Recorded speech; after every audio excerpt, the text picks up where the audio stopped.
서울중앙지법이 오늘 윤석열에 대한 영장심사를 실시합니다. 윤석열은 그동안 특권의 단물을 홀로 취했습니다. 법 앞의 평등은 철저히 무시했습니다. 이제 특권의 잔치를 끝내야 합니다. 반바지와 슬리퍼 차림으로 자유롭고 편안하게 거리를 활보하는 내란숙의 모습을 원천 차단해야 합니다. 불이라는 어둠을 걷어내고 정의의 새벽을 열어야 할 때입니다. 법치라는 이름으로 자행된 불의의 춤을 끝장내야 합니다. 법원은 국민의 뜻에 어긋나지 않는 정의로운 결과를 내놓기 바랍니다. 만약 직위원 판사와 같은 사례가 반복된다면 국민적 분노가 폭발할 수 있다는 걸 명심해야 합니다. 이런 가운데 윤석열에 대한 구속영장이 발부되면 지난 1월 서부지법 난동 사태가 재발할 수 있다는 우려가 나오고 있습니다.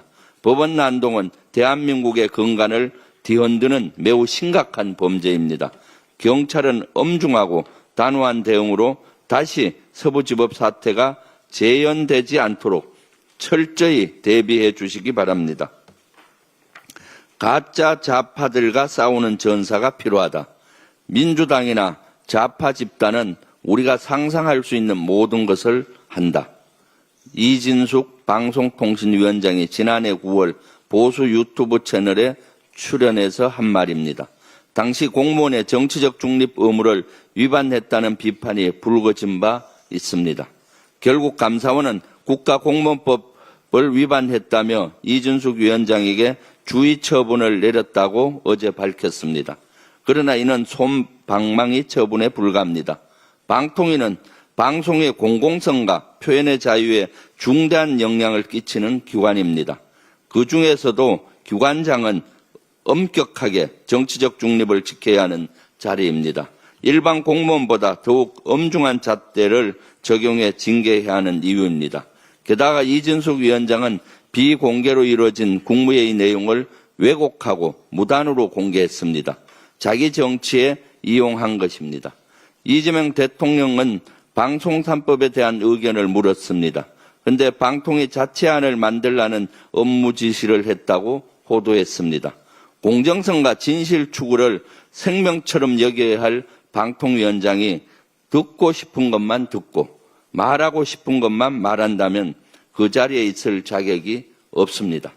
공공기관장은 대통령과 임기를 같이 해야 한다는 자신의 말을 즉각 실천하는 건 어떤지, 이것이 국민을 위한 길은 아닌지 이진숙 위원장은 스스로에게 질문해 보시기를 강력히 권고합니다. 비상계엄 선포 직전 국무회의는 2분 동안 진행됐다고 내란 특검이 밝혔습니다. 특검이 확보한 CCTV에 따르면 국무회의는 밤 10시 16분부터 18분까지 단 2분에 불과했습니다. 즉석 요리도 최소 3분은 필요한데 2분짜리 회의가 회의입니까? 그냥 통보나 명령 아닙니까? 수사에 상당한 진척을 보이고 있는 내란 특검에 이어 김건희 특검도 김영선 전 의원과 윤상현 의원의 자택 등을 압수수색했습니다. 공천 개입 의혹 수사에 속도를 내고 있습니다. 윤석열 정권 아래서 한동안 지연됐던 수사가 이제야 제대로 작동하는 모습입니다. 특검은 주저하지 말고 오로지 국민과 진실을 위해 정진해 주시기 바랍니다.